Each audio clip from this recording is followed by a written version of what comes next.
পৃথিবীর সব জায়গায় কিন্তু এখন একই রকম শান্ত নেই। কোথাও যুদ্ধ চলছে, কোথাও রাজনৈতিক অস্থিরতা, আবার কোথাও অপরাধ আর সহিষ্ণুতা মানুষের দৈনন্দিন জীবনকে কঠিন করে তুলছে। কিন্তু এমন সময়ও কিছু দেশ আছে যেখানে যুদ্ধের ঝুঁকি কম, সমাজ তুলনামূলক শান্ত এবং সাধারণ মানুষের নিরাপত্তাও অনেক বেশি। তাই আজ আমরা দেখব যুদ্ধের ঝুঁকি, রাজনৈতিক স্থিতিশীলতা এবং ব্যক্তিগত নিরাপত্তা এসব একসাথে মিলে কোন 10টি দেশ সবচেয়ে নিরাপদ।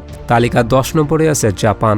জাপানকে আমরা সাধারণত প্রযুক্তি, ট্রেন আর বড় শহরের দেশ হিসেবে দেখি, কিন্তু নিরাপত্তার দিক থেকেও দেশটির অবস্থান বেশ শক্তিশালী। 2026 সালের জিপিআইতে জাপান 10 নম্বরে উঠে এসেছে এবং গত বছরের তুলনায় 3 ধাপ উন্নতি করেছে। এখানে বড় বিষয় হলো দেশের ভেতরে বড় ধরনের সংঘাত নেই, আইন শৃঙ্খলা শক্তিশালী আর সাধারণ মানুষের দৈনন্দিন জীবন বেশ নিয়মের মধ্যে চলে। তবে একটা মজার ব্যাপার হলো জাপান এখন নিজের প্রতিরক্ষা সক্ষমতা বাড়াচ্ছে, অর্থাৎ দেশটি নিরাপদ হলেও তার চারপাশের ভূ রাজনৈতিক পরিবেশ পুরোপুরি নিরাপদ নয়। তারপরও সাধারণ মানুষের দৈনন্দিন নিরাপত্তার দিক থেকে জাপান বিশ্বের অন্যতম শক্তিশালী উদাহরণ। এবার 9 নম্বরে চলে যায় উত্তর ইউরোপে, ফিনল্যান্ড। এই দেশটির অবস্থান রাশিয়ার খুব কাছাকাছি, তাই শুনলে হয়তো মনে হতে পারে তাহলে দেশটা নিরাপদ হলো কিভাবে। এখানে আসলে অবাক হওয়ার বিষয়। মূলত ফিনল্যান্ডের রাষ্ট্রীয় প্রতিষ্ঠান শক্তিশালী, সমাজে আস্থা বেশি এবং দেশের প্রতিরক্ষা প্রস্তুতিও দীর্ঘদিন ধরে শক্তিশালী। 2026 সালের জিপিআইতে ফিনল্যান্ড 9ম, অর্থাৎ এখানে নিরাপত্তা শুধু পুলিশ বা অপরাধের বিষয় নয়, দেশ নিজেই সম্ভাব্য সংকটের জন্য প্রস্তুত থাকে। আর এই প্রস্তুতিটাই ফিনল্যান্ডের নিরাপত্তার অন্যতম বড় শক্তি।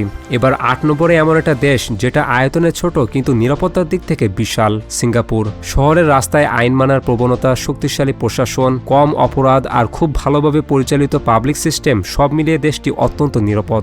2026 সালের জিপিআইতে সিঙ্গাপুর 8ম। আরেকটা ইন্টারেস্টিং ব্যাপার হলো সিঙ্গাপুর নিজে ছোট হলেও প্রতিরক্ষা খাতে বেশ পাওয়ারফুল, কারণ তারা জানে ছোট দেশ হলে নিরাপত্তার ব্যাপারে ভুল করা যাবে না। তাই শক্তিশালী প্রতিরক্ষা, কঠোর আইন আর কার্যকর প্রশাসন এই তিনটাকে একসঙ্গে ধরে রেখেছে দেশটি। এবার 7 নম্বরে চলে যায় ইউরোপের পশ্চিম প্রান্তে, পর্তুগাল। অনেকের কাছে দেশটি হয়তো শুধু সুন্দর সমুদ্র সৈকত আর পর্যটনের জায়গা, কিন্তু নিরাপত্তার দিক থেকেও এর অবস্থান বেশ ভালো। 2026 সালের জিপিআইতে পর্তুগালের অবস্থান 7ম। এখানে বড় বিষয় হলো দেশটির অভ্যন্তরীণ রাজনৈতিক পরিবেশ তুলনামূলক স্থিতিশীল, সহিষ্ণু সংঘাতের ঝুঁকি কম আর সাধারণ মানুষের জন্য জীবনযাপনও তুলনামূলক শান্ত। তাই যারা নিরাপদ পরিবেশের সঙ্গে তুলনামূলক শান্ত জীবন চান, পর্তুগাল তাদের জন্য আকর্ষণীয় একটা জায়গা। এবার তালিকার 6ষ্ঠ স্থানে অস্ট্রিয়া। ইউরোপের মাঝখানে অবস্থিত এই দেশটির চারপাশে অনেক দেশ, তারপরও বড় কোনো সামরিক সংঘাতে জড়িয়ে পড়ার ঝুঁকি তুলনামূলক কম। 2026 সালের জিপিআইতে অস্ট্রিয়া 6ষ্ঠ অবস্থানে রয়েছে, তবে আগের বছরের তুলনায় সামান্য অবনতি হয়েছে।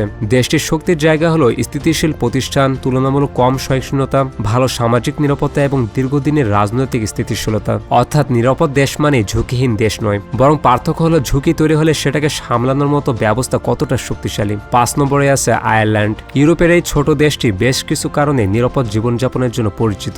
এখানে বড় ধরনের যুদ্ধ নেই, রাজনৈতিক ব্যবস্থাও মোটামুটি স্থিতিশীল এবং সাধারণ মানুষের মধ্যে ঝামেলার মাত্রাও খুব কম। তবে আয়ারল্যান্ডের সবচেয়ে ইন্টারেস্টিং ব্যাপার হলো দেশটির সামরিক দিক থেকে খুব বড় শক্তি নয়, তারপরও শান্তির তালিকায় এত উপরে। কারণ নিরাপত্তা মানেই শুধু একগাদা যুদ্ধ বিমান বা ট্যাঙ্ক থাকলেই হয় না। একটা দেশের ভেতরে মানুষ কতটা নিরাপদে থাকে, রাজনৈতিক পরিস্থিতি কতটা স্থির এবং দেশটি আন্তর্জাতিক সংঘাতে কতটা জড়িয়ে পড়ে, এসবও অনেক গুরুত্বপূর্ণ। আর আয়ারল্যান্ড ঐতিহাসিকভাবে সামরিক নিরপেক্ষতার নীতির জন্য পরিচিত, অর্থাৎ বড় সামরিক শক্তি না হয়েও একটা দেশ কিভাবে শান্তিপূর্ণ থাকতে পারে, আয়ারল্যান্ড তার ভালো উদাহরণ। এবার আসি স্লোভেনিয়ায়। ইউরোপের অনেক বড় দেশের পাশে থাকা এই ছোট দেশটি খুব বেশি আলোচনায় আসে না, কিন্তু নিরাপত্তার হিসাব করলে ছবিটা একেবারে আলাদা। 2026 সালের গ্লোবাল পিচ ইন্ডেক্সে স্লোভেনিয়া 4র্থ স্থানে। দেশটির বড় শক্তি হলো অভ্যন্তরীণ সংঘাত কম, রাজনৈতিক স্থিতিশীলতা, তুলনামূলক শান্তিপূর্ণ সমাজ এবং সামরিক উত্তেজনা কম। আর জীবনযাপনের দিক থেকেও এখানে ইউরোপের অনেক বড় শহরের তুলনায় পরিবেশ বেশ শান্ত। তাই স্লোভেনিয়ার গল্পটা অনেকটা এমন,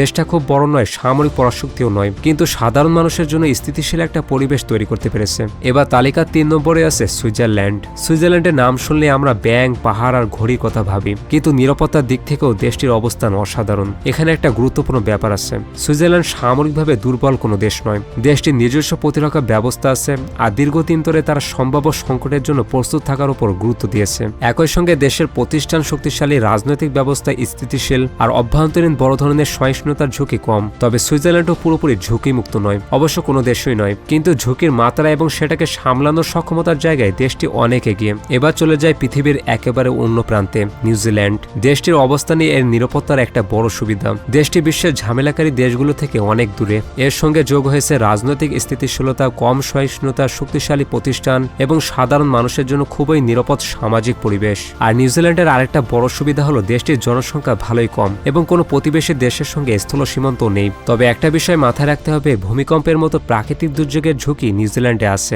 অর্থাৎ নিরাপত্তার গল্পটা শুধু যুদ্ধ বা অপরাধের গল্প নয়, প্রাকৃতিক দুর্যোগের মতো বিষয়ও একটা দেশের নিরাপত্তার অংশ। তারপরও শান্তি ও স্থিতিশীলতার বিচারে নিউজিল্যান্ড বিশ্বের অন্যতম সেরা উদাহরণ। আর এবার সেই দেশ যেটা প্রায় প্রতি বছর গ্লোবাল পিস ইন্ডেক্সে 1 নম্বরে থাকে, আইসল্যান্ড। এখানে অপরাধ তুলনামূলক কম, রাজনৈতিক ব্যবস্থা স্থিতিশীল, সমাজের সহিষ্ণুতার মাত্রা কম এবং বড় ধরনের সামরিক সংঘাতে জড়িয়ে পড়ার ঝুঁকিও খুব কম। আর একটা বিষয় তো আরো অবাক করার মতো, আইসল্যান্ডের কোনো স্থায়ী আর্মি নেই, তারপরও দেশটি বিশ্বের সবচেয়ে শান্তিপূর্ণ দেশ। তবে আইসল্যান্ডও নিখুঁত কোনো পৃথিবী নয়, ভূমিকম্প এবং আগ্নেয়গিরির অগ্নুৎপাতের মতো প্রাকৃতিক ঝুঁকি এখানে রয়েছে। তবুও শান্তি ও নিরাপত্তার বিচারে আইসল্যান্ড এখনও বিশ্বের সবচেয়ে শক্তিশালী একটি উদাহরণ।